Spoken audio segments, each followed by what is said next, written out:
Les pedimos pues ahora sí que su atención. Qué gusto verles por acá en esta ágora de la biblioteca que en este momento pues nos recibe como parte del esfuerzo colectivo que hemos estado tejiendo, no solamente pues desde el ITESO, ¿no?, sino también que están pues varias invitadas, invitados en estas jornadas universitarias por la paz, arte y espiritualidad. Iniciamos el día de hoy con una ceremonia bastante linda, bastante profunda, interpelante también, que nos guió Wendy Juárez, aquí presente. Por acá también anda Juana Salas, que también nos acompañó en el proceso. Por allá están también las compañeras de la colectiva de Cultura de Paz y No Violencia de la UNAM, que también nos andan acompañando en distintos talleres, y pues realmente pues es un gozo recibirles en esta ocasión para esta charla que la hemos titulado El vínculo entre la espiritualidad y la literatura, que nos va a acompañar Javier Sicilia aquí presente, y pues van a comentar las compañeras Carolina y Mariana, pues ambas estudiantes que por cierto pues estuvieron desde el inicio también junto con otras y otros que andan por acá en la organización de estas jornadas, ¿no? Es algo que nos ha gustado mucho, que hemos podido crearlas en una construcción colectiva, ¿no?, de distintas voces, intergeneracional, de distintas perspectivas de paz, con distintas experiencias. Mi nombre es Elías González, pues formo parte del ITESO y estamos pues ahora sí que ya para comenzar. Pues Javier, creo que hablo por todas y todos, agradecerte tu presencia. Ya te escuchamos en la mañana junto con las otras invitadas, invitados en el Foro Mayes, que salió creo que bastante bien, pero fue una pequeña probadita, ¿no?, de lo que podemos esperar para la sesión de ahorita y la de mañana. En esta ocasión pues nos vamos a centrar un poco en tu obra, que por cierto, si ves por allá, creo que no te había enseñado, ahí ves algunos de tus libros que tenemos aquí en la biblioteca. También por si alguien después pues le interesó, ¿no?, abordar la lectura de alguna de la obra pues de Javier Sicilia, que es diversa, ¿no? Javier es poeta y entonces pues hay una amplia obra poética, pero también has escrito novelas, también pues has escrito notas periodísticas, tanto en Proceso como en otros espacios, ya nos contarás un poco, pero en esta ocasión pues se trata también como de ahondar en esta dimensión del diálogo entre la espiritualidad y la literatura. El día de hoy, y también te agradecemos profundamente, a lo mejor y lo tocarás, pues se cumplen 12 años, ¿no?, del asesinato de tu hijo, y pues es un gusto que estés aquí con nosotras y con nosotros, que nos hayas querido acompañar, y en ese sentido pues también te abrazamos como comunidad universitaria, también acompañándote a ti en el proceso. Pues sin más preámbulos, te pasaría la palabra para que nos contaras un poco pues esta relación entre la espiritualidad y la literatura en tu obra, en tu caminar existencial, vital, experiencia de vida. Posteriormente, las compañeras Carolina y Mariana van a comentar, ¿no? Te leyeron, te han leído, entonces pues por ahí tienen algunas preguntas, ideas, y que va a surgir desde ahorita. Y posteriormente daremos paso también si tienen algún comentario, alguna pregunta, ¿no?, de parte pues de quienes nos escuchan. Pues adelante, Javier, te escuchamos. Pues muchas gracias, Elías, Carolina, Mariana, muchas gracias. Gracias a la comunidad ITESO por la invitación. Creo que la peor forma de abordar una obra literaria es preguntándole al autor, ¿no? Sí, porque cuando, a ver, ¿y qué quiso decir? Pues lo que dije, pues, ¿no? ¿No? ¿De dónde viene? ¿Qué? Pues, es bastante complejo. Bueno, pero no solo es complejo preguntarle a un autor sobre su obra en sí mismo, es más complejo con respecto a mí, a este autor, porque yo a partir del asesinato de mi hijo hace 12 años y de todo lo que se hizo a partir de entonces con el Movimiento por la Paz, que fue ir al encuentro del dolor de otros, de las víctimas del país, para darles lugar, voz, ¿no? No se habían escuchado a las víctimas, estaban, como le llaman, revictimizadas, bueno, maltratadas por el Estado, maltratadas por los asesinos, porque pues han de recordar, y todavía ya volvimos otra vez ese discurso, en algo habrán estado metidas, les pasó porque hicieron algo, bueno, estas formas en que el Estado elude sus responsabilidades. Dejé de escribir, o sea, el poeta que soy, porque hay parte en el poeta de un oficio, pero hay una gracia, una desgracia, ¿no? El poeta es una mirada y uno puede dejar de escribir, pero no puede dejar de pensar, ni de sentir, ni de mirar como un poeta, ¿no? El problema es que tocar el dolor, ¿cómo decirlo? Bueno, vivir la muerte de un hijo es terrible. Vivirla bajo otros seres humanos es peor, ¿no?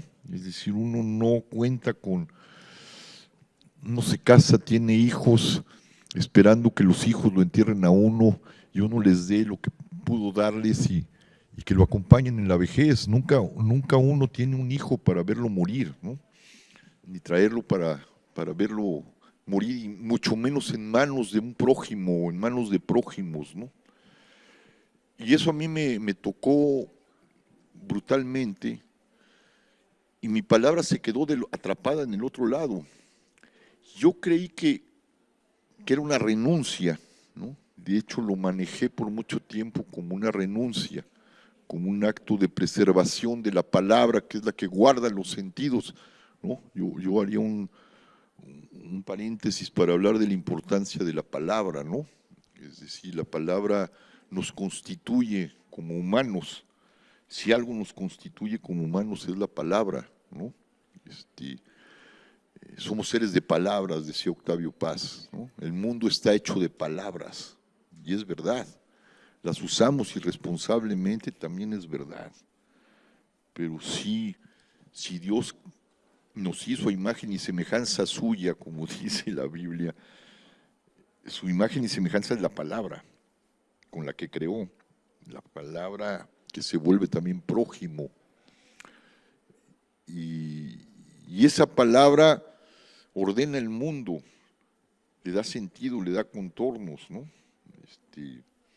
Todos los días cuando nos levantamos y volvemos, salimos del torpor del sueño y el alma vuelve al cuerpo, como diría Jorge Guillén, un poeta, y se dirige a los ojos y empieza a nombrar el mundo, reproduce el acto creador de Dios, ¿no? Lo saca de la oscuridad, de la tiniebla, para ordenarlo y decir: esto es una banca, esto es mi mujer o mi hombre, esta es la mañana, esto es el sol, eso lo hace la palabra, ¿no? La palabra es la que llena de sentido la realidad.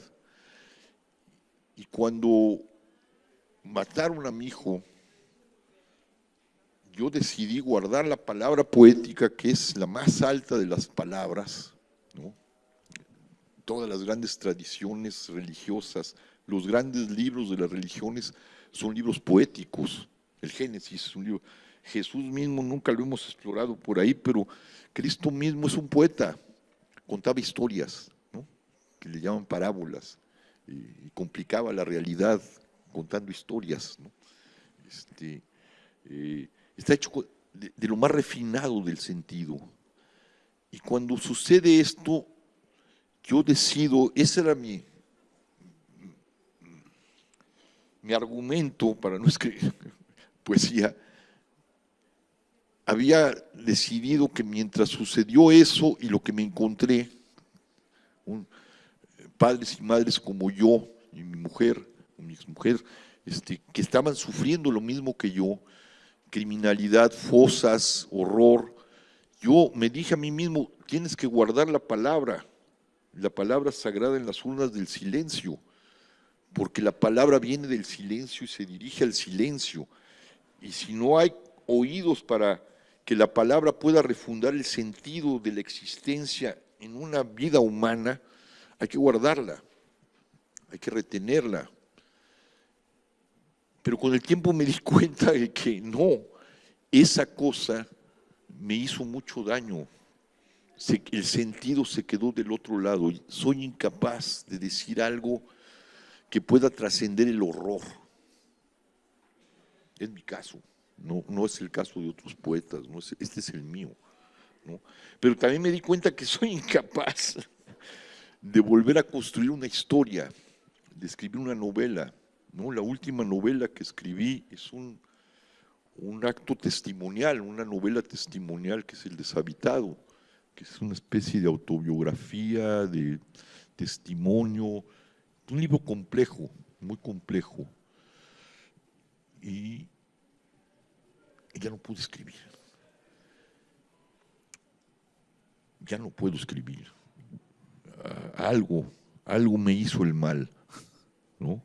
Algo me hizo que dañó mi palabra, o la posibilidad de que mi palabra encuentre formas de articular su sentido. Tema complicado. Y me espejeo, digo, con esto voy abriendo así para entrar en una conversación. Hay un autor que a mí me gusta mucho, que fui descubriendo más o menos paralelamente a mi drama o a mi tragedia, porque esto es una tragedia, no es un drama, es una tragedia. Y no sé si lo conocen ustedes, se llama Jorge Semprún. Y Jorge Semprún, ¿sí lo conoces?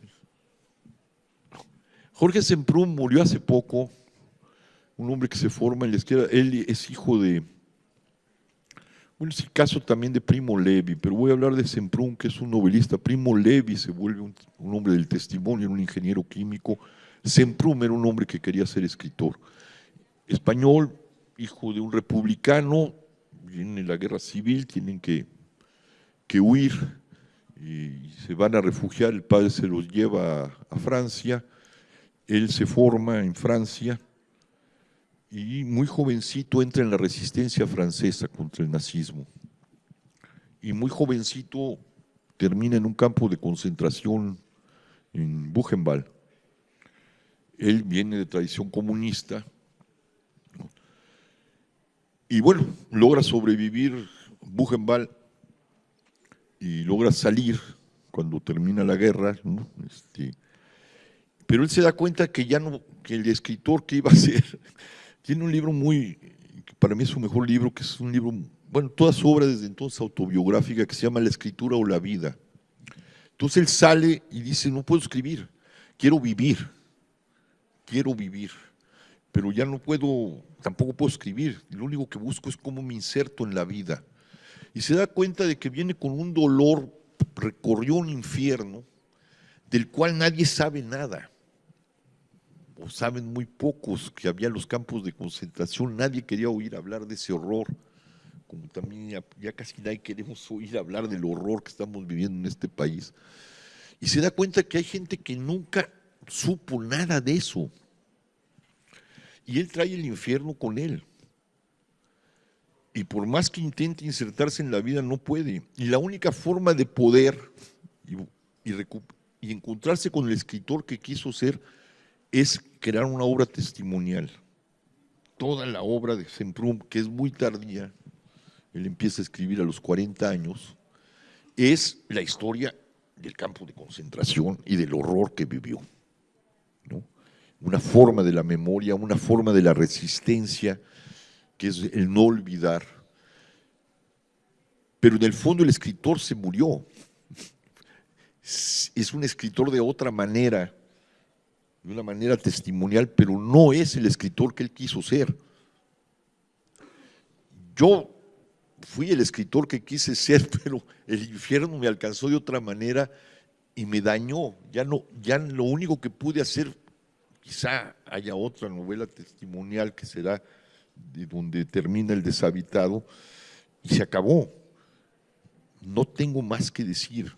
Mi palabra entró en el espacio del silencio, ¿no? En el orden de lo poético, en el orden de la ficción, que son para mí los órdenes más altos de la palabra, porque develan el misterio de la vida. En mi caso, ya no hay, ¿no? Lo que dije, lo dije, y lo que ya me alcanzó del mal, me llevó a un sentido que ya no puede ser dicho, me llevó al silencio, que es el reverso del sentido, ¿no? Y donde el sentido se recoge. Pero sí, mientras habito aquí es muy doloroso porque, como dije al principio, somos seres de palabra. Cuando la palabra no alcanza para definir o reordenar la vida y se vuelve un bla bla, cuando la palabra no puede fundar sentido que se encarna, es muy doloroso tener que vivir en el silencio, ¿no? Yo abriría aquí más o menos y pues entremos en una conversación. Si se puede. Muchas gracias, Javier. Yo creo que pues esta primera intervención tuya pues pone, ¿no? Más o menos acomoda las cartas en la mesa para poder tener esta conversación que dices. Una conversación que terminará siendo también en palabras, ¿no? Y que ojalá pues sean fecundadas también desde el silencio, de empático, también de acuerpar estos procesos, ¿no? Y en ese sentido, pues yo le pasaría la palabra primero a Caro o a Mariana, quien guste iniciar. Yo tendría algunas cuestiones para sumar a la conversación y pasaríamos también al diálogo, ¿no? Entonces, Caro, adelante. Claro que sí. Bueno, Javier, muchísimas gracias. A mí me tocó revisar El hueco del abismo, que es justo el texto que habla de lo que comentas. Hay un apartado en específico que me gustaría leerles para introducir una pregunta un poco personal que tengo hacia ti, que me gustaría que nos compartieras. Dice: en medio de las tinieblas, de esa ausencia y de cara a ese hueco, lo único que no podemos permitirnos es dejar de amar, y haciendo expreso el amor en otro lenguaje. A mí me gustaría que nos compartieras un poco, Javier, cómo a partir de tu silencio has abordado ahora el mundo. Pues cuando me invitan a algún lugar así lo abordo con la palabra, pero en realidad hemos tratado, bueno, yo y con otras gentes hemos tratado de refundar el sentido, no a través de la palabra, sino de las acciones, ¿no? Si el movimiento por la paz fue una suma de acciones que buscaban darle sentido a la existencia, ¿no? O fundar el sentido a un México desgarrado.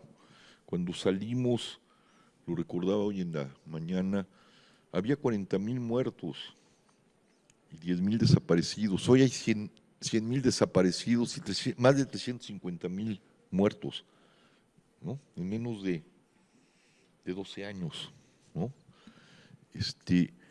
Y el último intento fue justamente en 2019, el 2020, ¿no? Cuando vino, fue un poquito después del M8, cuando hicieron ese gran gesto las mujeres que dijeron un día sin nosotros y pararon esta nación, ¿no? Y nos obligaron a mirarlas, ¿no? En una gran dimensión. Muy conmovedor el M8 de ese momento. Nosotros salimos porque cuando Andrés Manuel ganó, cuando López Obrador ganó, nosotros teníamos el fracaso pues que terminó con Ayotzinapa, ¿no? Hicimos las caminatas con Calderón, logramos que se hiciera la ley de víctimas y Calderón, que no quería asumir su responsabilidad, que aún no asume su responsabilidad, decide empantanar lo único que teníamos como posibilidad de rearticular esta nación y salir a la luz de la verdad, la justicia y crear una ruta de paz. Empantanó la ley de víctimas, la metió en una controversia constitucional y salió sin que esa ley se hubiera dado. Peña Nieto, que necesitaba legitimidad, el primer acto de gobierno que hace es quitar la controversia constitucional, declarar la ley de víctimas y crear el organismo ejecutor de la ley de víctimas, que es la Comisión de Atención a Víctimas, la Comisión Ejecutiva de Atención a Víctimas. Y la empantana, era un gesto como todos los políticos para ganar legitimidad, pero sin ningún compromiso ni con la ley ni con las víctimas. Y eso se pudrió. al grado de que se tuvo que topar porque la ley de víctimas es un camino de hacer verdad, y sin verdad no va a haber justicia, y sin justicia no va a haber paz, etcétera, etcétera. Es una cadena. Les valió gorro, ¿no? Y ahí me di cuenta que Napoleón tenía razón cuando dice, si quieres que algo no se resuelva, crea una comisión, ¿no? Y bueno, la comisión de víctimas se creó para no resolver el problema de las víctimas, ¿no? Por desgracia. Tuvo que toparse este idiota con Ayotzinapa y entrar en la conciencia de la nación algo que no habíamos podido instalar ahí, que fueron los desaparecidos. Se tuvo que inventar otra cosa además de la Comisión de Atención a Víctimas, la Comisión de Búsqueda de Desaparecidos, que sirve también para nada. Son las madres, las buscadoras que van con escasos recursos a buscar los cuerpos en contra del Estado o forzando al Estado. Entonces, cuando fuimos con Andrés Manuel, le decimos, ¿sabes qué? Tienes que asumir esta agenda, nadie la está asumiendo, pero desde el 68 tenemos que construir una justicia transicional. Una justicia transicional son estas justicias que transitan, es una forma en que se transita de un Estado capturado por el crimen, una dictadura, o en nuestro caso, criminales, fuentes criminales o grupos criminales que están enquistados en el Estado, hacia un Estado de Derecho, que nunca hemos conocido en este país, por cierto. El Estado de Derecho no existe en este país, nunca ha existido. Pero esta era la oportunidad. Y dijimos, mira, el Estado está tan podrido, Andrés, que necesitamos dos mecanismos, porque pudrieron los mecanismos extraordinarios, que eran las comisiones estas, las pudrieron. Necesitamos dos mecanismos extraordinarios de verdad y justicia, pero con el apoyo de la comunidad internacional. El Estado mexicano está tan penetrado y los partidos tan penetrados de criminalidad que el Estado no tiene capacidad de juzgarse a sí mismo.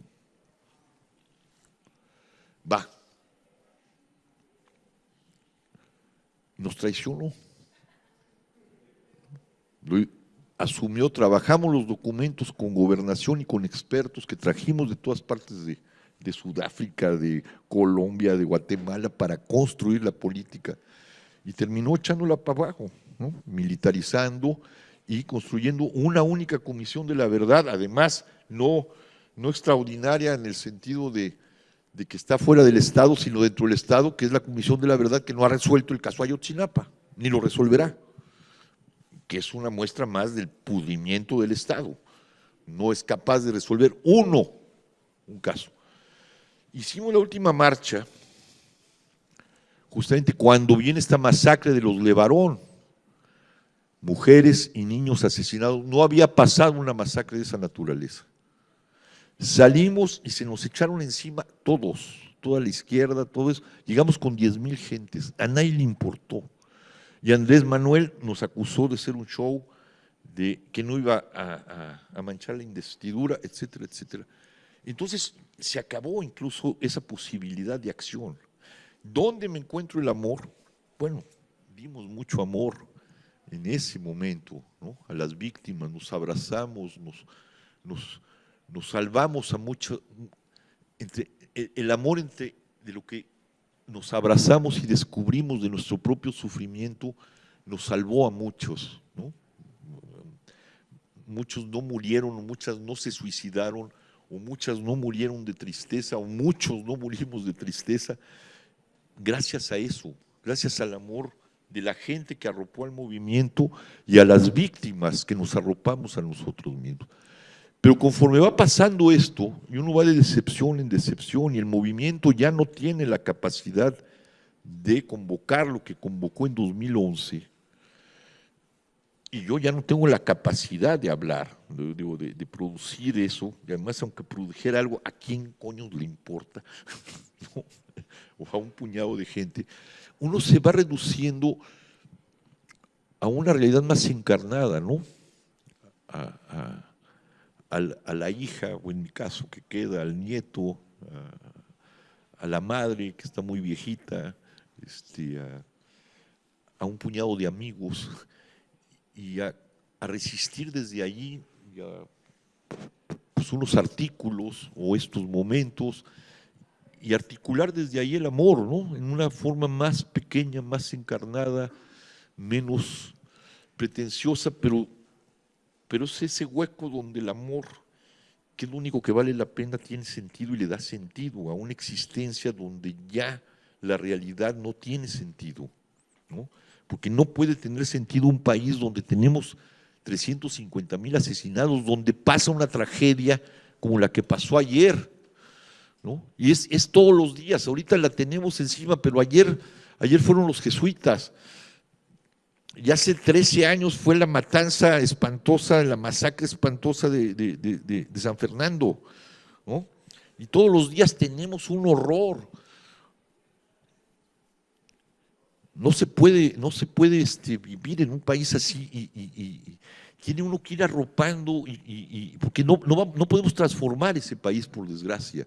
O podríamos transformarlo si tuviéramos una capacidad nuevamente de indignación que nos sacara a todos a decirle al crimen organizado y al Estado y a los partidos, que son lo mismo, así no vamos a ir a las urnas así.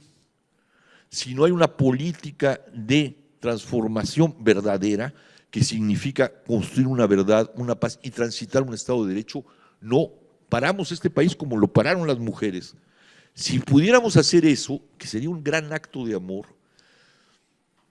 el amor tendría un sentido público, pero no lo hay, y entonces nos vamos reduciendo a cosas mucho más encarnadas, mucho más particulares, ¿no? Una conversación, ¿no? La esposa, el nieto, la madre, la viejita, los amigos, la otra viejita, ¿no?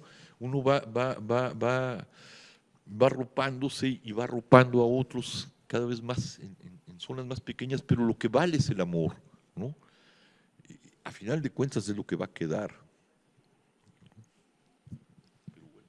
Muchas gracias, Javier. Pues Mariana, te escuchamos.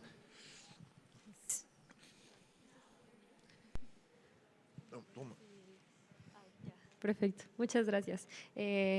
Pues nada, primero que nada, gracias por estar aquí, Javier. Como pues ya te había dicho, es un gusto, ¿no? Verdaderamente escucharte, recibirte, ¿no? Y sobre todo, pues tratar de un poco entendernos a partir de este gran universo o mundo que es el mundo de la escritura, el mundo de la palabra, ¿no? Que a final de cuentas no, o sea, aunque no nos dediquemos, por así decirlo, a producir novelas o escribir poesía, pues de alguna manera hay palabras que resuenan más dentro de nosotras, ¿no? Y de nosotros, y que a final de cuentas le dan como este sentido a las relaciones que tenemos, ¿no? Al cómo miramos el mundo, ¿no? Al cómo también buscamos maneras de, pues justo, ¿no? De respirar, a final de cuentas, ¿no? Y a lo largo de tu obra yo, por ejemplo, me encontré mucho con la parte de las novelas, ¿no? No, pues lo que me encontré pues fue que tú retomas mucho como este tema de la experiencia, digamos, espiritual o que han tenido diferentes personajes, sobre todo personajes,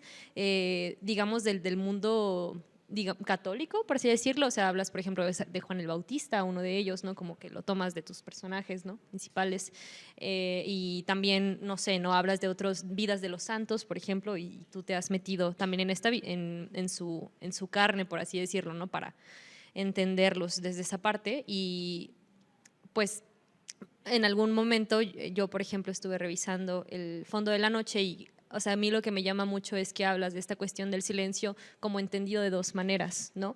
El silencio que de alguna manera nos abraza tanto, o es un silencio tan profundo que no tiene, digamos, nada que lo llene, ¿no? Que es como el absurdo, y hay otro silencio, en cambio, ¿no? Que es como esta parte, ¿no? De donde hay un destello, donde hay un susurro, ¿no? Hay algo que de alguna manera nos da, ¿no? Entonces, pensándolo un poco en la parte de tu vida y lo que te ha tocado vivir, ¿no? Esta parte de ya estás del otro lado también, ¿no? De la parte de oscuridad, ¿no? Pero también en algún punto cómo ha sido también esta experiencia, ¿no? De irte encontrando con este hilo, digamos, de luz, ¿no? O viéndote en retrospectiva.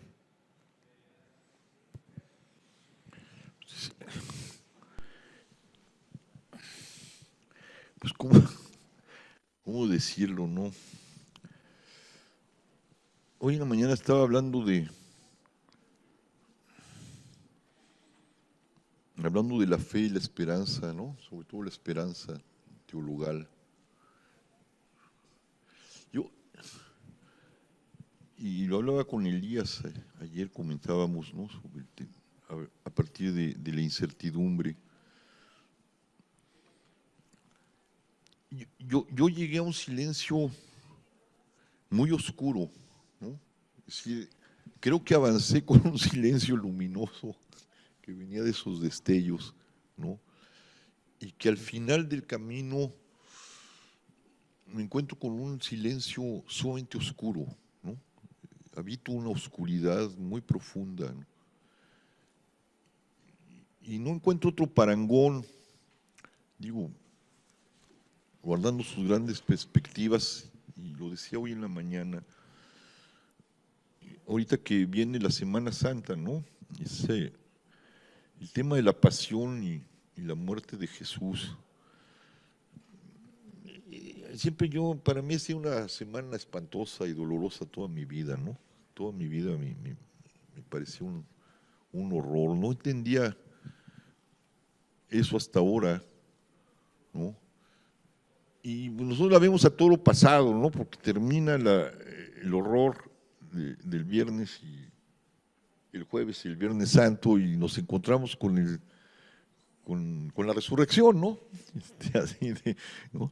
Y esa resurrección parece que compensa todo ese momento de la pasión y muerte. Pero a mí, ahorita al final también de mi camino, me quedo mirando ese momento, ¿no? Tal y como fue en la historia, tal como se refleja en la historia de cada víctima, ¿no? Es curioso, nos prometieron que la resurrección y que el camino era ascendente, ¿no? Y lo que yo me encuentro en los últimos 12 años de mi vida es que el camino es absolutamente descendente, que el mal y la capacidad de monstruosizar, de matar a la gente, de destruir a la gente, es idéntica, y hasta peor, porque ahora hay sofisticación tecnológica a la del pasado. Y miro el drama de las víctimas, miro mi propio drama, mi propia tragedia, miro la tragedia de las madres buscadoras o de los padres que no encuentran a sus hijos, porque son dos experiencias distintas, igual de horrendas. Pero yo a veces me pongo a pensar, yo tengo la historia completa de la muerte de mi hijo. Tuve su cuerpo, lo pude honrar, tenemos sus cenizas, tengo la historia completa. Y cada noche o cada día tengo que vérmelas con esa historia, me guste o no. Un padre, una madre desaparecida o desaparecido no tiene historia. Es un horror, es un abismo diario. Bueno, medido ese horror frente al misterio de la cruz, independientemente de la resurrección, que además la resurrección es un tema metahistórico, ¿no? Transhistórico, no la vemos aquí, no la encontramos aquí. Yo vivo ese silencio de Dios, es decir, si uno se pone en ese momento del Cristo, antes de todo lo que nos enseña la teología y todo lo que nos ha dado esto, en el momento en que le experimenta la víctima o quien ponerse en los zapatos de quien es victimado, si es posible ponerse en los zapatos de quien es victimado o victimada, uno se da cuenta de que en ese momento no hay nada más que oscuridad, que lo único que sostiene a Cristo, a Jesús en esa cruz, es un dato oscuro. No están sus cuates. Lo acaban de meter una putiza que Dios guarde la hora. Está clavado en una cruz muriendo como un delincuente, como un criminal. Su doctrina del amor no dice absolutamente nada, está contradicha frente a ese acto. Nos dice Juan que hay 2 o 3 gentes ahí, su mamá, María de Cleofas, Juan. Y párale de contar, los otros están huidos, espantados, renegando, uno ya lo traicionó. No hay nada, no hay un dato de esperanza en ese momento. Y para colmo, Dios no habla, es el silencio de Dios. Y uno se mueve y está presente aquí porque se aferra a un dato que no tiene evidencia en la realidad. Es la fe oscura, la fe del silencio más silencioso.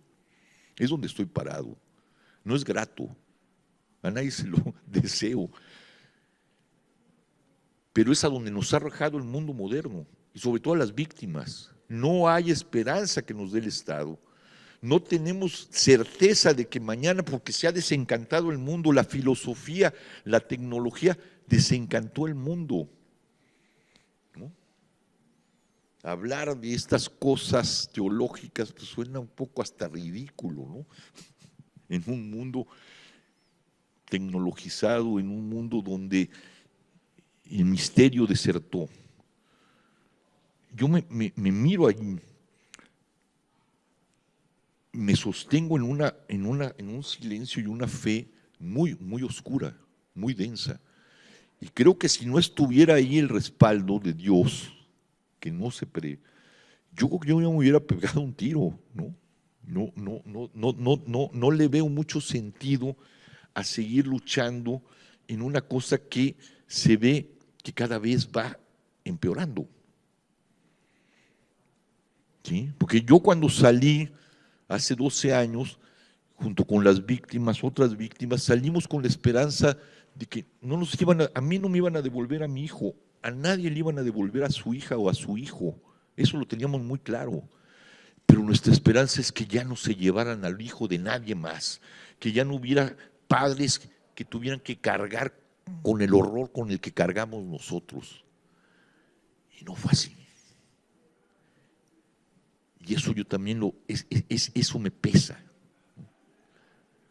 Después de eso y después de todo lo que hicimos, lo que pusimos ahí, lo que propusimos ahí, sí se siguieron llevando a las hijas y a los hijos de otros. Es muy pesado. No hay esperanza, es decir, la esperanza que nos debemos los seres humanos, ¿no? Entonces sí, es un silencio muy denso, pero es mi silencio. Yo no quiero llevarlos hasta ahí, pero sí les propongo una mirada de sostenimiento dentro de un mundo donde, como diría Elías, es pura incertidumbre.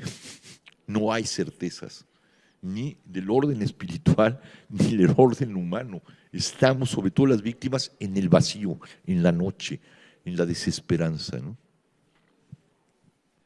Muchas gracias, Javier.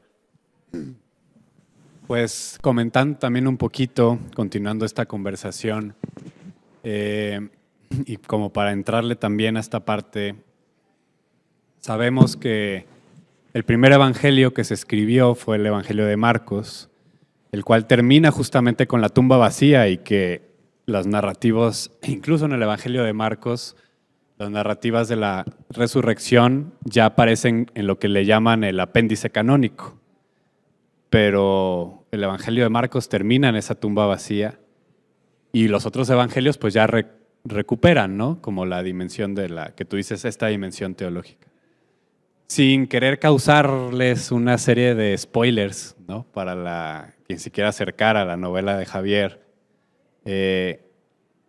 eliges también personajes cuya historia termina ahí.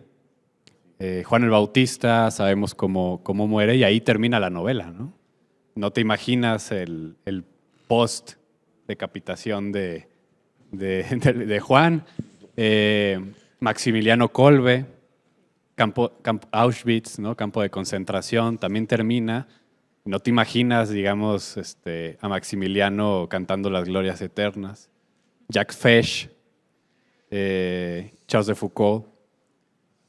Vas eligiendo personajes incluso antes, ¿no? de todo este proceso que termina ahí, ¿no? Y justo narras en algunos textos donde das cuenta de esta dimensión en tu obra, que es que desde pequeño, ¿no?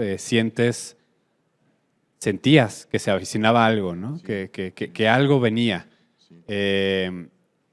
Y pues por ahí ibas también en tus novelas, ¿no? Anticipando y finalmente llegó. ¿Qué nos puedes contar como de este proceso, ¿no? Leímos un texto tuyo también de una entrevista de los 90, estábamos ahorita hablando con Sergio sobre esto, y nos hablabas del Zen, hablas del Kundalini, hablas del cristianismo. ¿Y cómo pues se teje esta anticipación, ¿no? que mencionas de esperar en la ventana a tus familiares con una sensación de que no van a volver, ¿no? Y estando tú pequeño? ¿Qué nos cuentas pues de esto que no es algo pues que pasó de pronto en tu vida, ¿no? Que sí, pues, pero viene también una reflexión sobre esa dimensión también del silencio de Dios ya desde antes? Sí, tocas un tema muy feo, que tiene que ver con esto, ¿no? Yo no sé si el poeta, ¿no? La palabra es mala. La palabra es mala porque se le retoma bien yo creo que de un malentendido sobre Platón, ¿no? En realidad el poeta creo que la palabra más adecuada tiene que ver con el profeta, ¿no? Pero no en el sentido en que lo determina o como lo ha pensado la teología de la liberación, ¿no? Sino en el sentido de que ve cosas, se le imponen cosas oscuras, puede ver cosas luminosas, puede ver cosas oscuras que anteceden cosas, ¿no? Por eso digo que la poesía no es un oficio, es una gracia o una desgracia, ¿no? Se te impone una mirada, ¿no? Y cuando uno lee a los profetas hebreos, que son poetas en realidad, uno ve que no les agrada ser profetas, ¿no? Está Jeremías, ¿no? Me maltratan y quieres que hable de estas cosas, y nomás me maltratan ¿no? Y dice, en un momento dado dice, no me volveré a acordar de ti, ¿no? Pero tu palabra era fuego en mi boca, quise detenerla y no pude. Y les iba como en feria, veían cosas que estaban ahí, buenas o malas a veces. Y yo creo que es eso, a mí a veces me espanta, porque a veces me quedo parado si no yo prefiguré una tragedia, o si se me impuso una mirada de lo trágico, no solo en mi vida, sino de lo que me tocó mirar con las víctimas, lo que me ha tocado mirar de mi época al final de mi vida, ¿no? Porque lo que queda de mi vida es ya poco, ¿no? Ya 10, 15 años y me va bien, ¿no?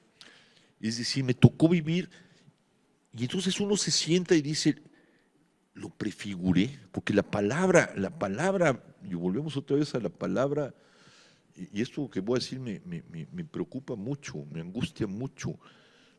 La palabra, dirían los hebreos, la palabra crea la realidad. Creemos que no, pero sí la crea. Cuando yo digo esto es un vaso, cuando volteamos y miramos el vaso, lo estamos creando. Si no pudiéramos decir el vaso no existiría, aunque estuviera allí. Fue palabra antes de ser fabricado y es palabra después de ser fabricado. Si no lo nombráramos, el vaso no existe. Entonces, cuando uno toma la palabra y a veces dice cosas, las dice, por eso me pregunto si es con irresponsabilidad o es porque se le impuso una realidad que estaba más allá de sí mismo. Y yo creo que se me impuso una realidad que siempre vi y que al nombrarla prefiguré una realidad atroz. Y es un tema muy complicado. Generalmente no nos detenemos a pensarlo porque la palabra se ha vuelto una moneda de cambio, ¿no? Podemos mentir, podemos malversarla y las consecuencias son graves, ¿no? Dice muy bien la Biblia entera, que está llena de palabras, y la palabra es muy sensible en la Biblia, ¿no? El libro de los Proverbios dice, la vida y la muerte están en poder de la lengua, del uso que de ella hagas tal será el fruto. Platón decía algo semejante, terrible. Aguas con lo que dices. Porque la incorrección en la palabra, el mal uso de la palabra, hace daño a las almas, ¿no? Entonces sí, hay que volver a la responsabilidad de la palabra. Si es una palabra trágica, hay que hacerle caso a la palabra trágica. Hay que decir, ahí viene algo terrible. ¿Cómo nos preparamos frente a esa terribilidad? O ahí viene algo maravilloso. ¿Cómo nos preparamos? ¿Qué es el Evangelio? ¿Cómo nos preparamos a recibir lo maravilloso? Y termina en una tragedia lo maravilloso, ¿no? Entonces, sí, por ahí está el asunto. Yo creo que se me impuso una mirada terrible que se concluye al final de mi vida, ¿no? Y que está de alguna forma cada vez más decantada en las elecciones, sobre todo en las novelas de estos seres de frontera, porque son místicos, pero son seres de frontera, ¿no? San Juan del Bautista no es propiamente un católico, ¿no? No es propiamente un cristiano, es alguien que está en el filo, un hombre que no está ni en su tradición ni en la tradición que anuncia, está en el filo, ¿no? Jack Fish es un muchachito extraviado, un delincuente, ¿no? Hijo del extravío. Kolbe es un fanático que tiene que responder más allá de su fanatismo, ¿no? Bueno, seres de frontera que tienen que enfrentarse a lo que tú has llamado ese, ¿cómo le pusiste al artículo que escribiste sobre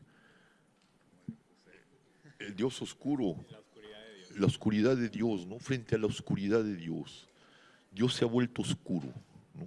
Bueno, es mi percepción y es el anuncio de cómo se iba a ir oscureciendo en mi vida y en mi país, ¿no? Muchas gracias, Javier. Pues creo que en este momento podemos pasar, si les parece bien. También Mariana y Caro, si quieren también sumar otra aportación, pero ahora de manera, digamos, también abierta. Si en el público por acá nos van a hacer el favor de pasar algún micrófono para que se pueda grabar y quede todo también para poderlo ir conversando también. ¿Te puedo pasar? Pues no sé si haya de ese lado alguna intervención, comentario, pregunta que tuvieran por acá, de este lado y luego acá. Y tenemos dos si quieren y después regresamos acá. Muchas gracias a todos los del panel. Bueno, yo veo una muy negra visión de la realidad y en referencia a México. Pero yo veo que el mal está presente no nada más en México, sino en la gran mayoría de países del mundo. Nosotros tenemos nuestro propio pesar. En este caso es un Estado que no existe, ¿verdad? Que no responde a la ciudadanía. Pero pues a lo largo de la historia del hombre ha habido mal. Lo comentabas con el caso del Holocausto, la Primera Guerra Mundial, la Segunda Guerra Mundial, Armenia, Nigeria, Ghana, la guerra de Siria, Afganistán, Irak, las guerras en América Latina, el hambre, el desabasto de vacunas que todavía existe. Pero yo lo que veo es que independientemente de todo esto que sucede, que es obra del hombre, yo sí veo siempre el acompañamiento de Dios, del Cristo resucitado.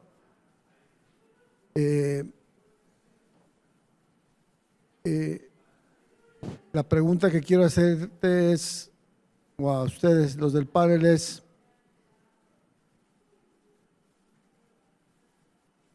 todo este esquema de violencia objetiva, pero también hay una violencia simbólica que daña más. ¿Cómo podemos contrarrestarla sin perder la fe? Porque la fe va más allá de la esperanza. Muchas gracias. Por allá arriba y luego bajamos.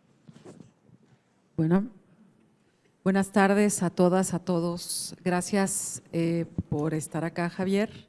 Gracias a los organizadores, organizadoras.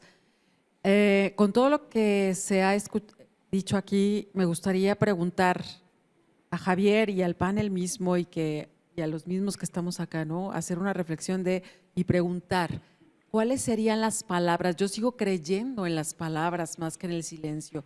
¿Cuáles palabras pueden verdaderamente tocar el corazón de los millones de mexicanos para que tengamos ese pesar colectivo real?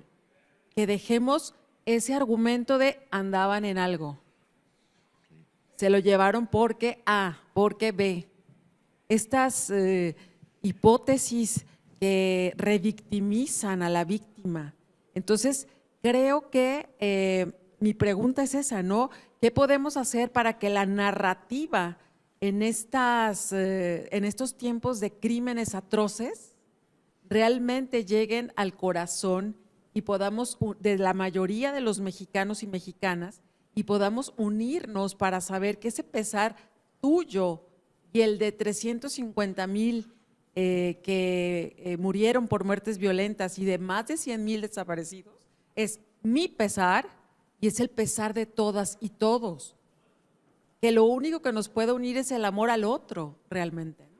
Gracias. Muchas gracias. Tenemos otra intervención más y luego regresamos también a la conversación. Gracias. Gracias por la visita y por compartirnos sus reflexiones. Le escuchaba y recordaba las emociones que sentí al ver la película del Silencio, Scorsese. Luego me fui a leer la novela y fue todavía más profundo, más oscuro ese silencio. Sin embargo, me gusta que aún desde esa oscuridad usted se permite dudar si es una lectura correcta o una lectura impuesta, lo que vive a partir de donde se reconoce. En lo personal, después de un evento me decían, resígnate.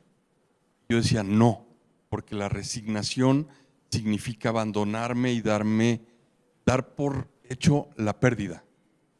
Hasta que una persona me dijo, no, resignificar es el origen de la palabra, dale otro sentido. Y en ese momento, el silencio o la nada cobró luz, cobró sonido, cobró forma.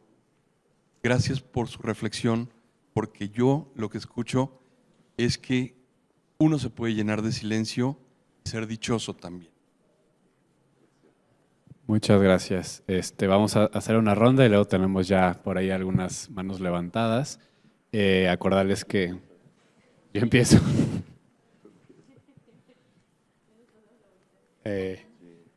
Recordarles que también pues Caro o Mariana pueden comentar algo. Entonces no sé si tengan alguna inquietud. Adelante. Pues, o sea, creo que es muy fuerte, ¿no? O sea, todas estas dudas y sobre todo como cuando de repente venimos de una conversación que justamente se ha tornado como un poco profunda, ¿no? Oscura, decir de, bueno, pues es que o sea, hay que entender que a final de cuentas una persona, ¿no? En algún momento se ve atravesada por una situación, ¿no? Que simplemente le rebasa, como lo ha mencionado Javier, o sea, le rebasa, le aborda de tal forma que es imposible o las palabras luego no son suficientes, ¿no? Yo también creo, y creo que lo que dice Dolores también es muy, muy cierto, pero en parte, digo, a final de cuentas las palabras son estas formas de nombrar el mundo que tenemos, ¿no? También son la manera en cómo entendemos un problema, ¿no? Sobre todo los problemas públicos, ¿no? Los problemas en general, personales, interpersonales, ¿no? Y el cómo vamos jugando también, ¿no? Con este lenguaje nos habla también de cómo percibimos las relaciones que tenemos, ¿no? Entonces, en algún momento la palabra está ahí, ¿no? O se presenta lo que decimos y a final de cuentas no es que, bueno, yo pienso, ¿no? No es que solamente diga una palabra que le va a llegar a las personas, porque yo no me voy a encargar que las palabras resuenen en otros y en otras, ¿no? Sino más bien es cómo formamos un sentido, ¿no? Humano o personal, ¿no? Que nos permita reapropiarnos de esas palabras justamente, ¿no? De encontrarles el sentido y de ver para dónde van. Y pues hasta el momento es lo que yo diría.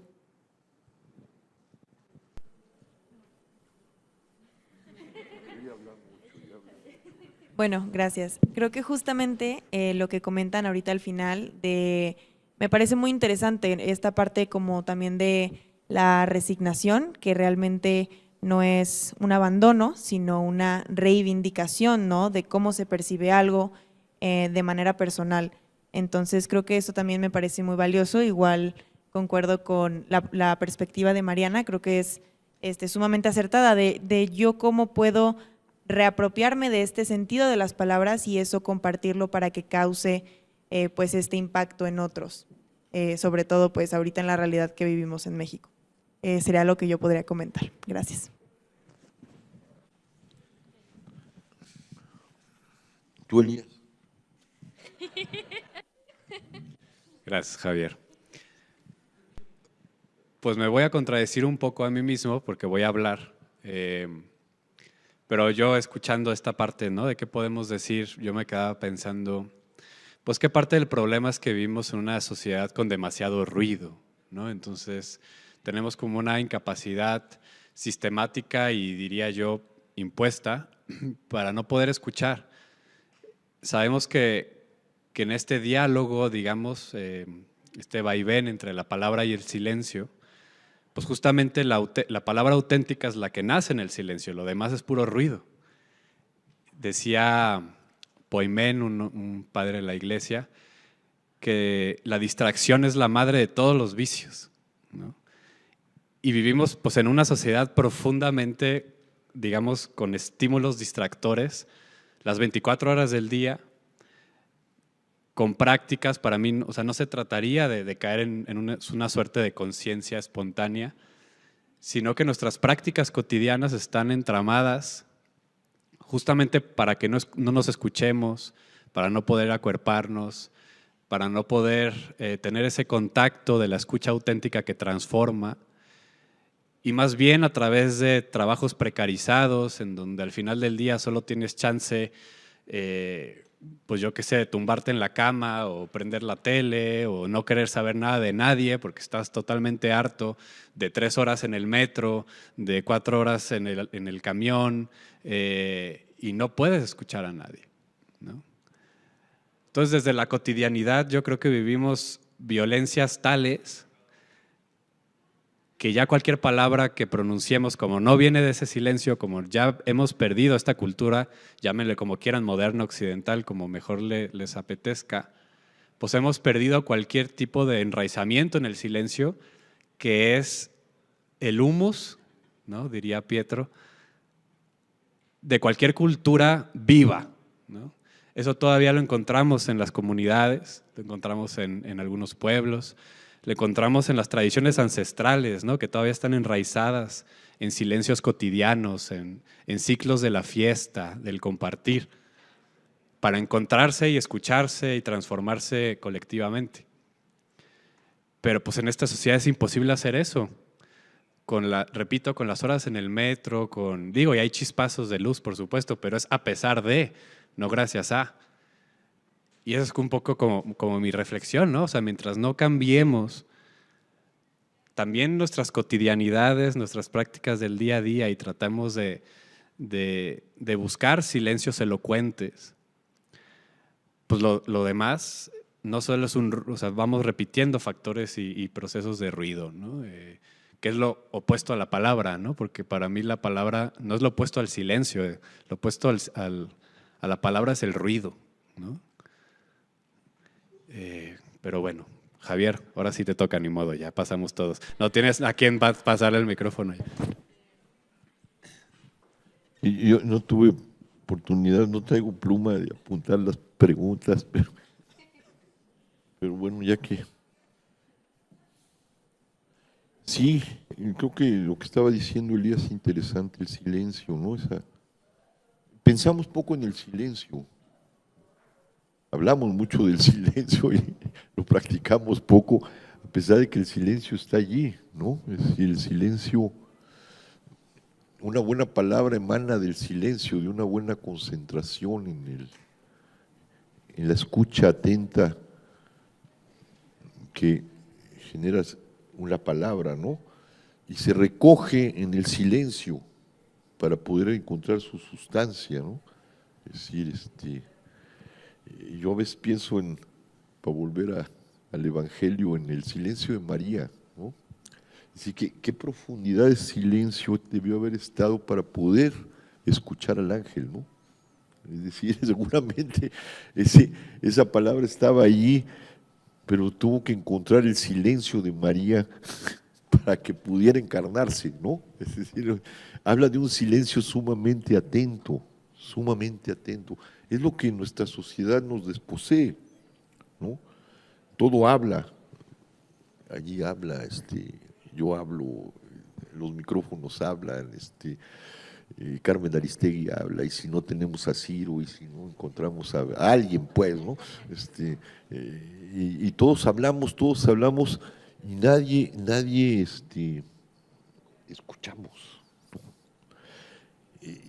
Tal vez, ahorita un poco, ¿cómo darnos cuenta del sufrimiento de los otros? No lo sé, a lo mejor habría que sentarse, algo que tenemos y empezamos a olvidar es lo que es la lectura silenciosa, ¿no? Ya nadie lee libros con atención, pero la lectura te pide silencio para poder escuchar la voz del otro, ¿no? Y quizá habría que leer colectivamente, volver a leer, aunque nos tardemos en leer un libro que tenga que ver con la realidad, y escuchar al autor en silencio y luego escucharnos a nosotros después de acoger esa palabra.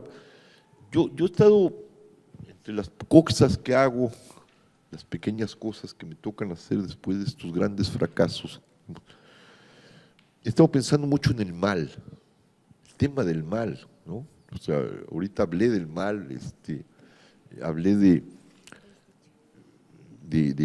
pues, la tragedia, ¿no? El mal sigue igual desde que Caín le destrozó el cráneo a su hermano, pues, ¿no? Y se repite, y vino la redención, y seguimos crucificando gente de otra manera, y el mal se complica, se complejiza. ¿Qué es el mal? Realmente no hay respuesta. No hay una definición, no podemos decirlo. Ha habido muchas respuestas que terminan por justificarlo, ¿no? El mejor de los mundos posibles, bueno, las teodiceas, todas estas, incluso la interpretación que nos han dado del mal en la crucifixión. No, es que el Padre lo mandó para que nos redimiera. No, sabes que yo ahí no voy, ¿no? Es decirlo así, que como dice Iván Karamazov, si de eso se trata, ahí les va su boleto, cabrón, ¿no? Se los devuelvo, yo no quiero nada con eso, esa lógica de que había que el padre mandar para que mataran al hijo para que nos redimieran. Bueno, hay que releer todo, eso nos ha llevado hasta la justificación más atroz, a todas las justificaciones del mal. Habría que volver a leer el tema de la cruz, habría que volver a leer muchas cosas, pero no esta búsqueda de la justificación. Es no, frente a la cruz es no, absolutamente no. Muévele como quieras, es no.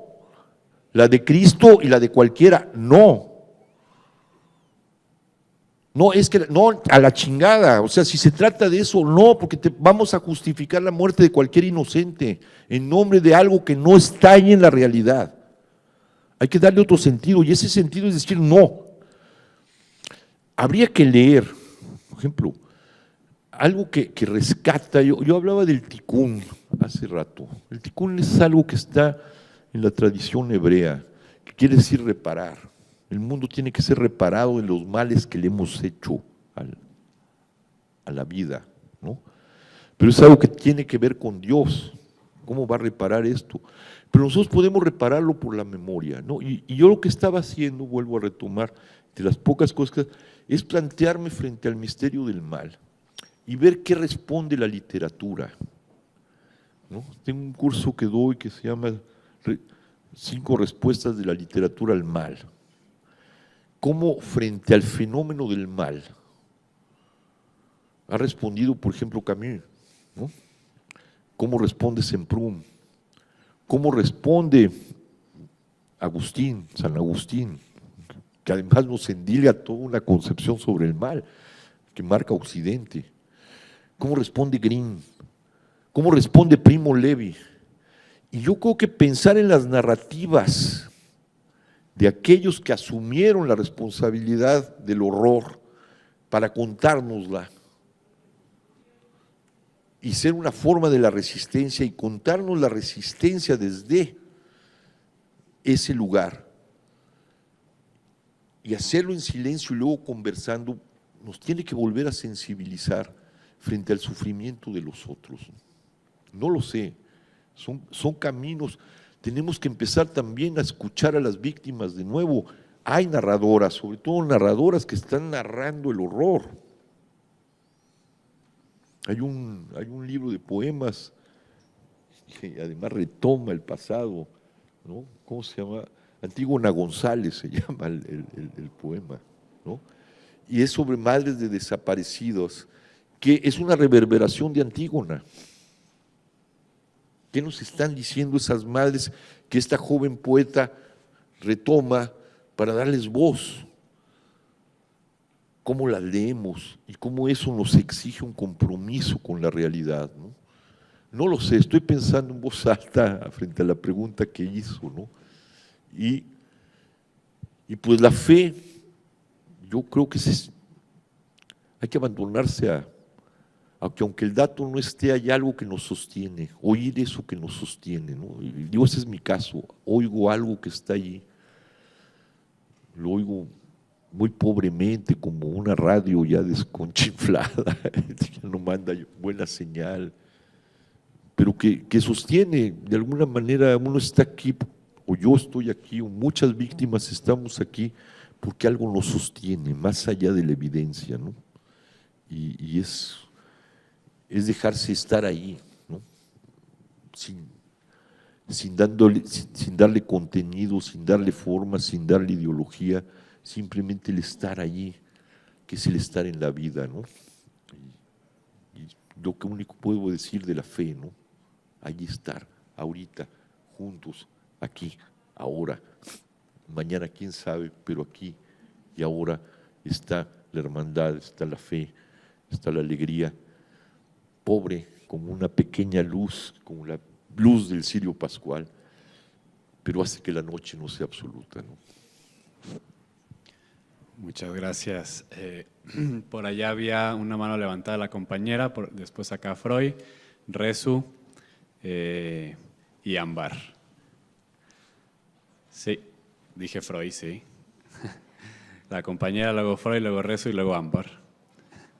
Bueno, pues muchas gracias por esta plática. La verdad, muy buenas palabras ante la realidad que está viviendo México. Y mi pregunta para ustedes sería, ¿cuál creen que sea el mayor reto que tenemos nosotros y nosotras como jóvenes? ¿Y cómo podríamos contrarrestar esto ante la realidad de México que estamos viviendo? Gracias. Por acá. Pero, díganmelo a mí, yo tengo mucha vergüenza con ustedes. Les dejamos un mundo hecho mierda y hemos luchado por no dejárselos así y se los dejamos. Nosotros tuvimos sueños que nos llevaron y esos sueños nos llevaron a la tragedia o nos encontramos con la tragedia y yo estoy muy avergonzado con ustedes, ¿no? Y yo más bien les pregunto ¿qué nos dicen a nosotros, no? Porque ya nosotros dijimos lo que pudimos decir. Ojalá les sirva algo, pero el mundo que les dejamos no es el mejor mundo, ¿no? Y yo lo lamento mucho, ¿no? Y me gustaría más bien oírlos a ustedes. ¿Qué nos tienen que decir? ¿Qué nos tienen que reprochar? ¿Y cómo pueden salvar lo que lo que les negamos, pues, ¿no? Eso es lo que yo podría decir. No, no tengo respuesta más que una gran vergüenza frente a ustedes. Gracias. Pasamos a las otras intervenciones. Podemos hacer las 3 y después regresamos. Rezu y después, ok. Adelante, Rezu. Pues yo casi no sé de poesía, pero escuchándote, Javier, pensaba si quizá hablar de la verdad o la verdad es quizá una forma también de poesía o de uso de la palabra más alto todavía que la poesía. Tu manera de describir la oscuridad de nuestro país me parece que es muy iluminadora porque nace de la oscuridad, ¿no? De bajar al infierno. Y solo quería agradecerte por seguir compartiendo la palabra de esta manera que quizá pienso eso, me pregunto si tiene un uso hasta más alto, por decirlo así, que el de la poesía. Muchas gracias.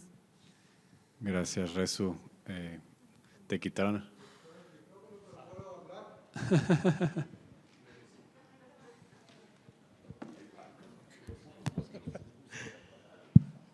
Gracias por esta exposición. Yo digo, el silencio no es silencio.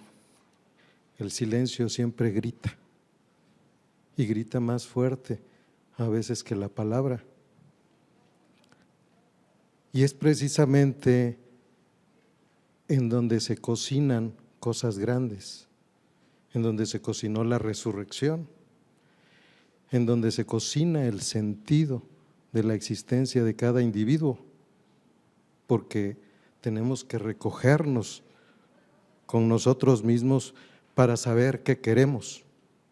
Y yo creo que a México nos hace falta eso, que nos evidencie la misma realidad de esa oscuridad y que podamos guardar silencio para poder escuchar lo que nos está gritando esa realidad y no tenerle miedo, sino afrontarlo, enfrentarlo y cargar con ese silencio. Yo creo que es en el silencio, como tú lo presentas, en donde dices, no soy ya ese poeta que fui antes, pero eres el profeta que eres ahora, porque calladito no te veo, en silencio no te veo haciendo gritar ese silencio, haciendo notar ese silencio, y yo me quedo con eso y lo agradezco. Gracias, Freud. Acá Ámbar y después acá. Bien, hay varias. Adelante, Ámbar.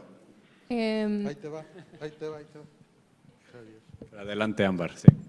Bueno, lo mío es, hace rato se decía que a veces parecemos que nosotros construimos o creamos mal como, bueno, va. El miedo y la esperanza me parece a mí que están construidas ambas desde la incertidumbre. Y justo, si el miedo a veces también lo construimos y a veces parece que tiene más posibilidades de certeza, ¿cómo se construye la esperanza? Porque creo que tampoco viene dada porque sí. Entonces, esa es mi pregunta. Gracias, Ámbar, qué potente, qué compleja. Por acá había 2 intervenciones.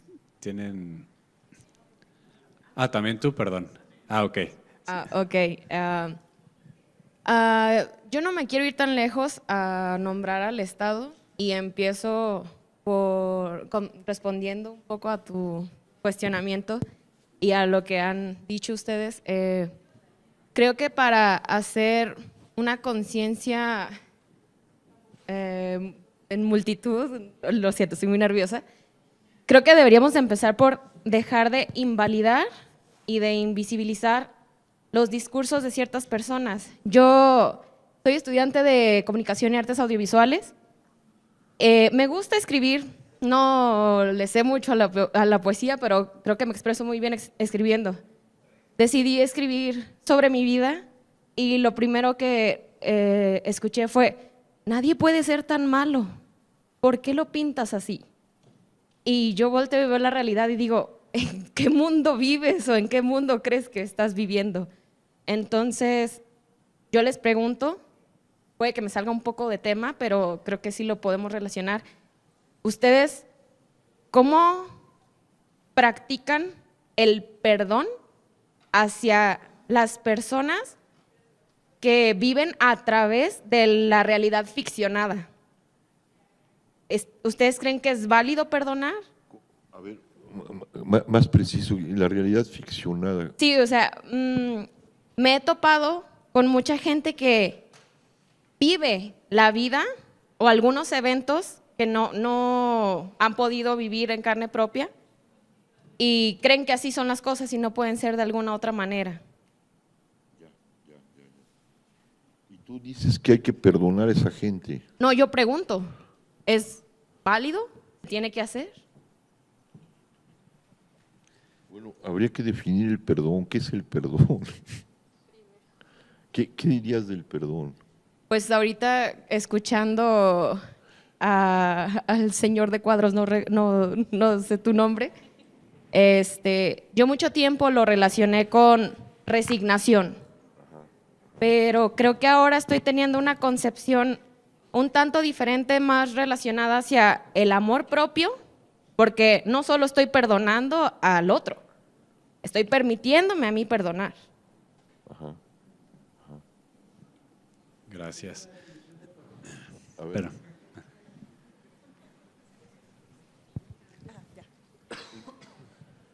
Perdón viene del latín perdonare, que quiere decir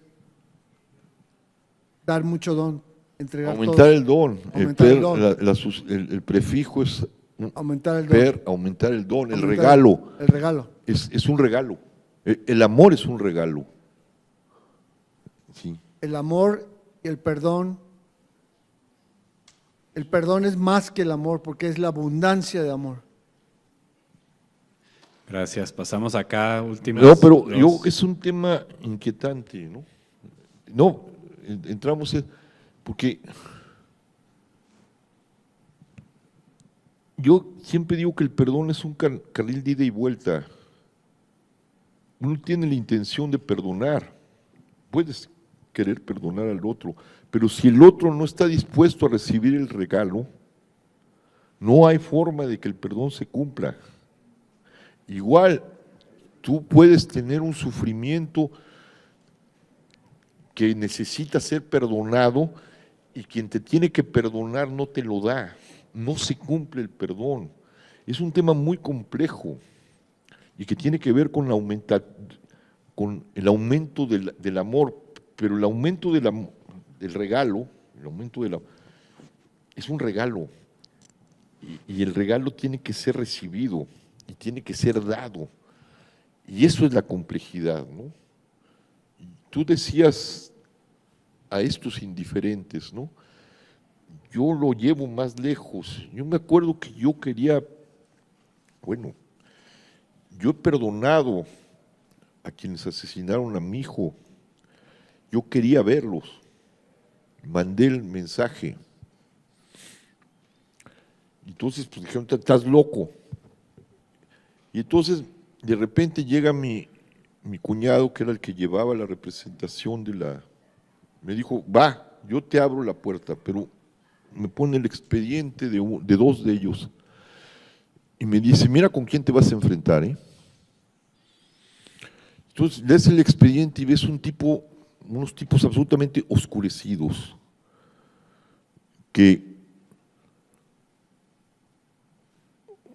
antes de asesinar a mi hijo habían decapitado en vivo a un tipo y tenían guardados los registros.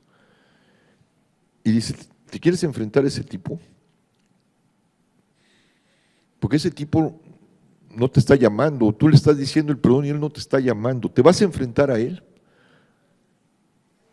para que te diga algo que te va a doler más?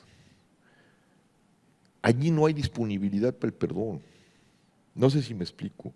Debe haber una disponibilidad. Y cuando veo ese tipo, Yo veo esos tipos, digo, no me pertenecen, ya no pertenecen a lo humano.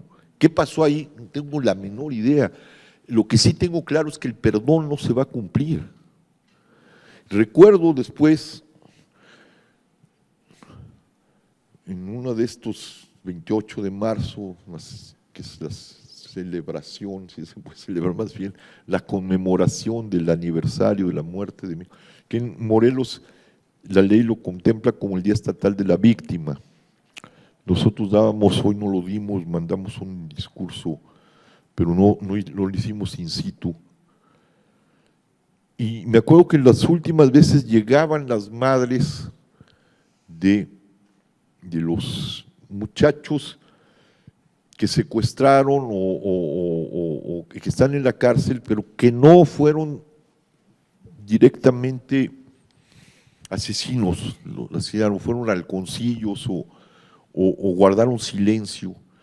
Y entonces me increpaban, de un día me las llevé, ¿no?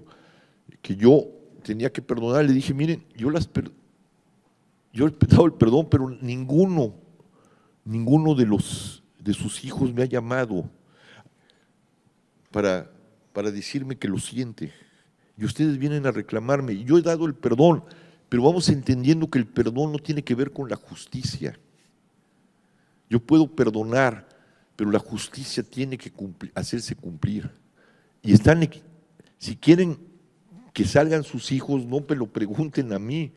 Yo los hubiera sacado porque no fueron directos, asesinos directos, pero no depende de mí, depende del Estado, depende de la justicia del Estado. Pero que quede claro, el don mismo que yo quiero dar no está cumplido porque ustedes vienen a reclamarme lo que yo ya di. Y nadie ha aceptado este perdón para decirme, a mí me duele lo que te pasó. Me vienen a reclamar. Y no se cumple el perdón. ¿Sí me explico? Y el perdón no es el olvido.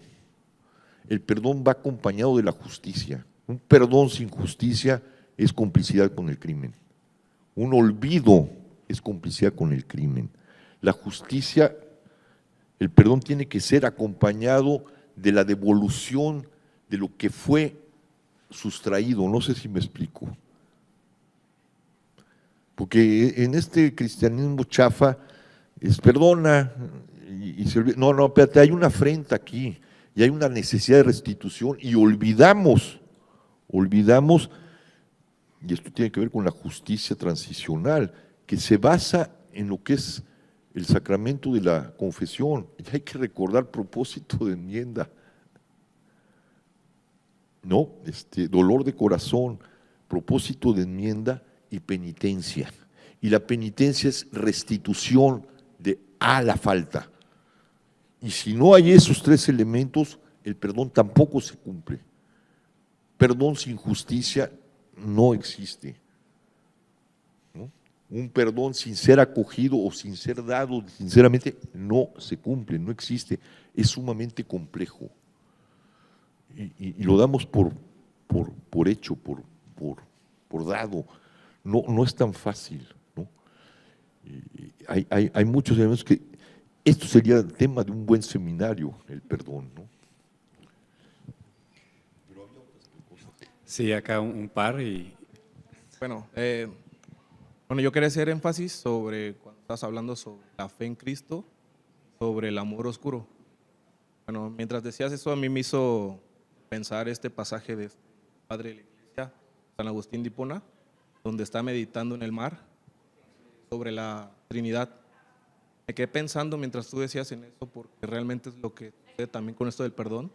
Es como decir, en el pasaje un niño está sacando, o sea, hace un hueco en el mar, trata de sacar todo el mar, ¿no?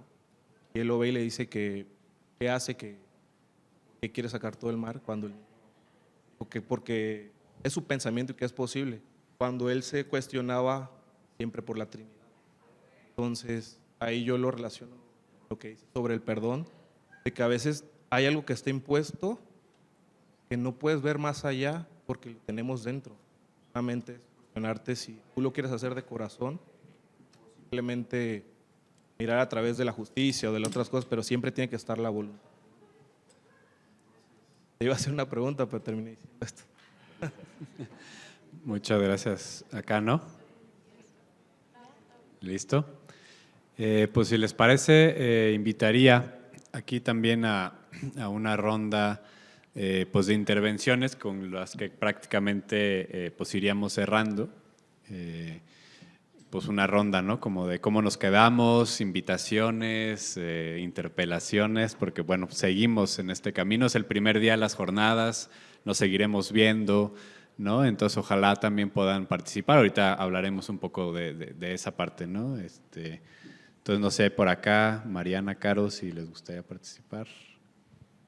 Pues sí, o sea, sí son preguntas bastante complejas, ¿no? Y como encontrarles una respuesta, pues la verdad es que yo creo que puede pasar mucha de nuestra vida y muchas acciones de por medio como para dar cuenta de esto, ¿no? Y justo, ¿no? Que es, ahorita estamos viviendo como en estos tiempos como bastante oscuros, bastante inciertos, ¿no? Como llenos de mucha maldad, ¿no? De mucha crueldad en realidad, ¿no? Y como que a veces las cosas dejan de hacer un sentido, ¿no? Pero, o sea, de la parte o del lado de si puedo dar cuentas de la juventud, ¿no? Porque pues, digamos, vivimos en este periodo también, pues es que no podemos simplemente como ignorar, por así decirlo, no podemos ignorar ni podemos dejar de lado todo el ruido que vivimos, ¿no? Sino más bien yo creo que es importante que empecemos a desmenuzarlo, ¿no? Empecemos como a desmenuzar aquellas cosas que nos están haciendo ruido y entender como la posición sobre la cual estamos paradas o parados, ¿no?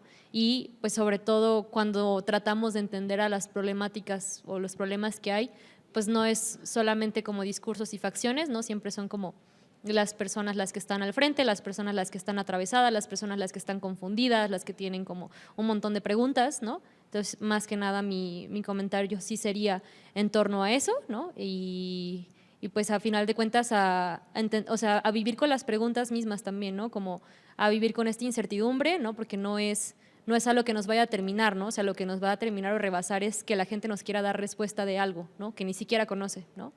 O no conocemos bien, ¿no? Entonces sí es tratar de encontrar nosotros mismos o vivir con esas preguntas, pero también irnos formulando estos caminos y estas respuestas. Muchas gracias, Mariana. Caro, te escuchamos. Gracias.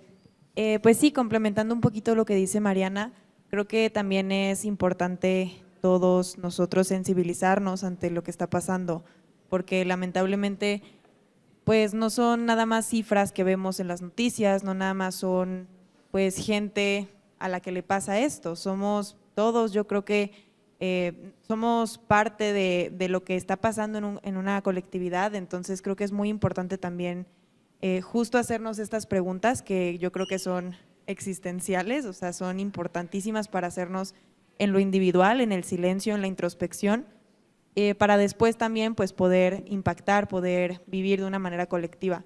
Entonces, sí, también yo creo que mi comentario sería más en torno a la sensibilización de la causa. Gracias, Caro. Javier, ¿algo que quisieras sumar? Pues no. Pues muchas gracias por escucharme y no me hagan mucho caso. Sé que hay otras formas de vivir la esperanza, vívanla así profundamente, no me hagan caso, no hagan caso al extremo en el que me han llevado las cosas y desde donde trato de responder, traten de responder desde su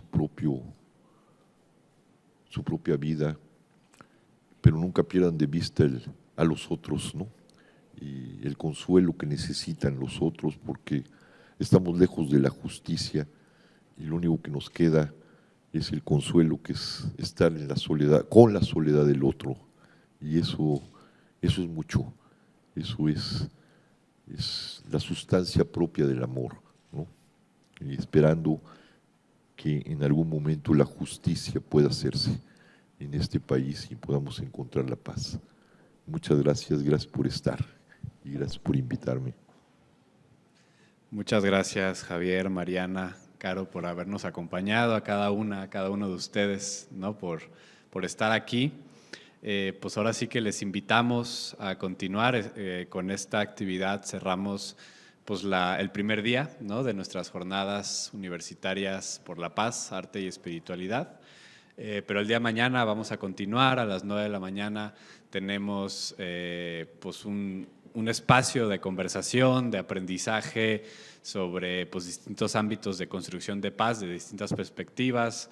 Va a estar Pietro, vienen compañeros de afuera de la universidad, de adentro. Entonces creo que va a estar bastante interesante. Y bueno, seguimos teniendo actividades también el día jueves. Mañana también, no se las puedo decir todas de memoria.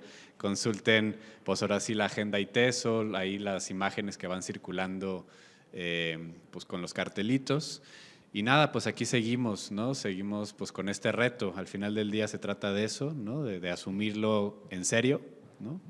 No sabemos hacia dónde nos va a amparar nada de lo que estamos conversando ni tejiendo aquí, pero pues ojalá, ¿no?, que por lo menos sea juntos y juntas, ¿no? Por lo menos eso. Muchas gracias y nos seguimos viendo.